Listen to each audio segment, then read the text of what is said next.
Arising from the mediocrity that was Splatterhouse 2 came a sequel with that packed a little more punch and bled a little more blood.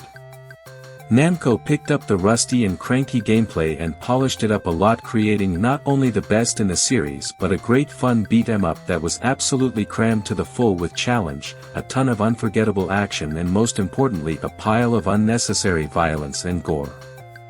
The story of the Splatterhouse series followed the tormented soul Rick, who was a student in parapsychology.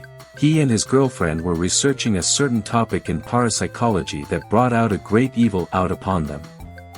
This unleashed a ton of demons and monsters out upon the couple. This evil force kidnapped Jennifer, Rick's girl. Rick found some unexpected help from an ancient mask that took over his body, increasing Rick's rage and ferocity.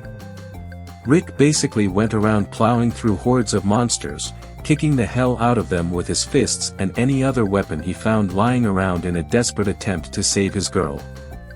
The third in the series was pretty much the same but was about Rick and his family moving to a new mansion in order to escape from the terrors that haunted them.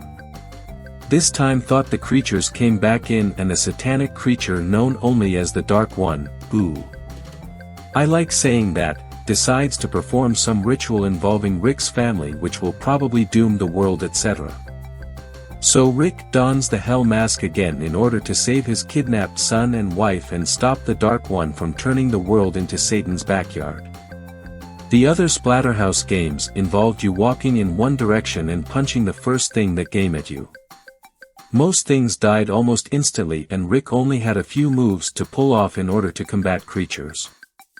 In Splatterhouse 3 the game is somewhat improved, allowing Rick to have more freedom to move around and with the ability to walk on different levels of the screen instead of going on one level all of the time. Rick can perform combos on enemies and do a lot more damage than before with an array of kicks and punches to pummel bad guys to bits.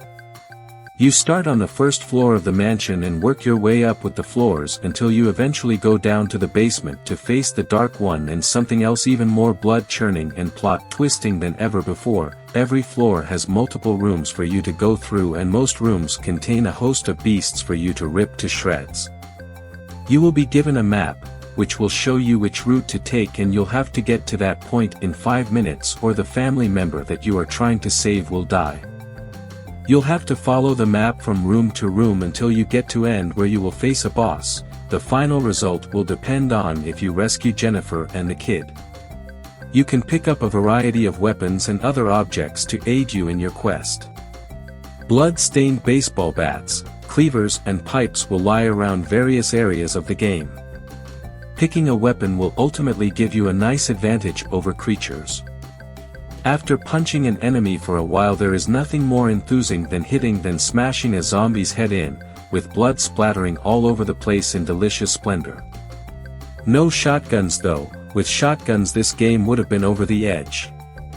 One new feature though that made the game even more brutal and gory than ever was the ability to use the mask to mutate into a bulky monster so you smash beast's head in with 2 punches.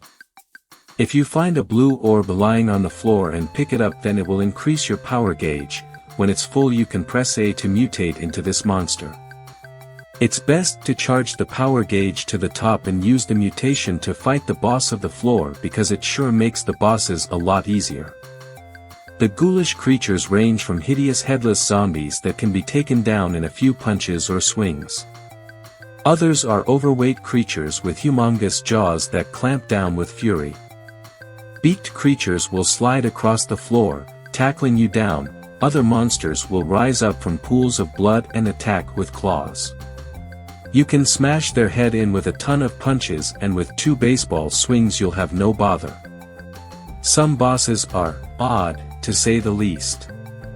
A masturbating monster that sits in a corner full of dismembered body parts and a teddy bear then floats around the room before sprouting legs and hopping around like a madman.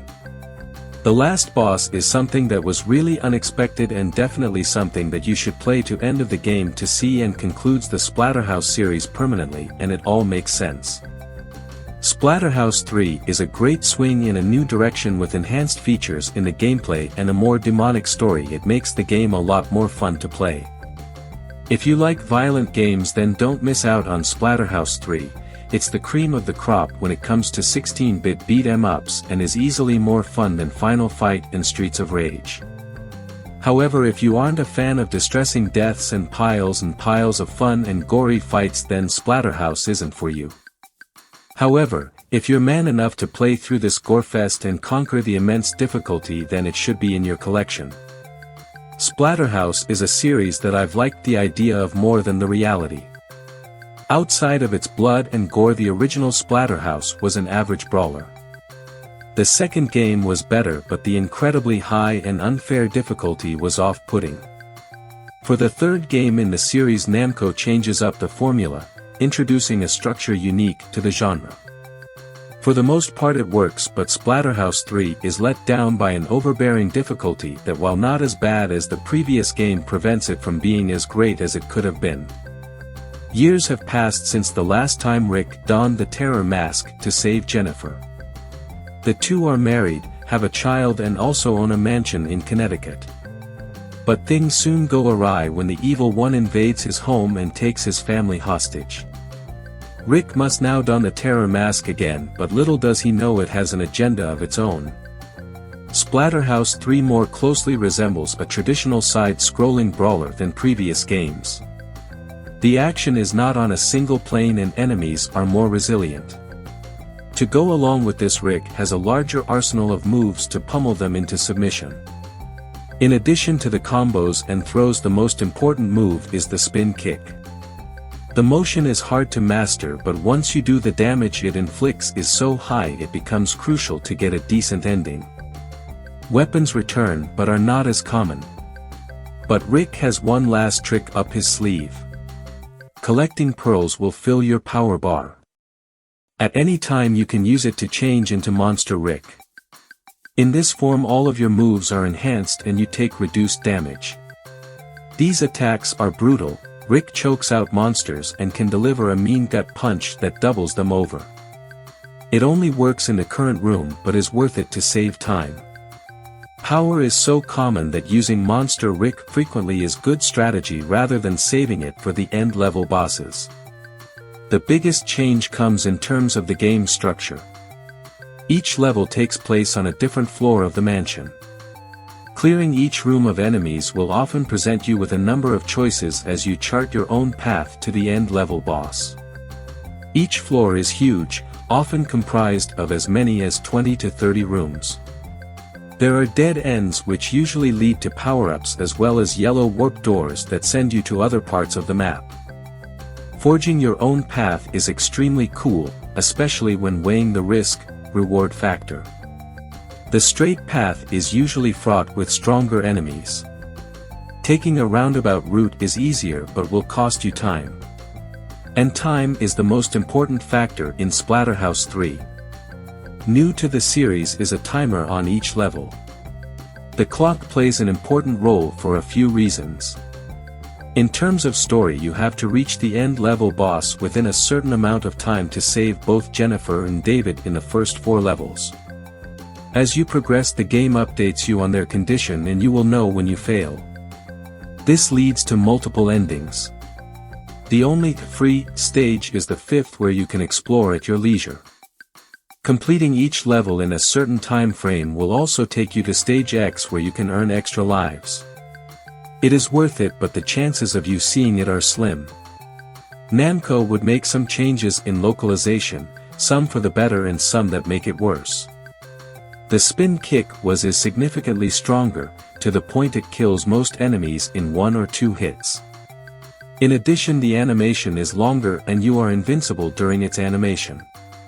The method to activate it is different but worth mastering, as it is the only way to clear the game with little difficulty. Unfortunately, there is less time per stage, making it far more frustrating. You have little time to explore and it is near impossible to save your family without the spin kick. It defeats the purpose of giving you a large map to explore if you are penalized for it. Unless you are content with a bad ending, you will have to be blind to each boss. Prior Splatterhouse games were difficult and Splatterhouse 3 is no exception. To be fair, this is better balanced while still being tough. You can find life-restoring hearts more often and enemies drop them as well. You can actually earn extra lives this time, which helps as well. They are necessary since you will lose them quickly. Even though you have a real life bar, it depletes just as fast as the old one. It is disheartening to lose 3/4 of your health from 3 punches, which is common. Certain enemies can kill you in one hit, which is unfair. But the real frustration comes from the final 2 bosses, which descends into controller smashing territory. It is hard but at least manageable.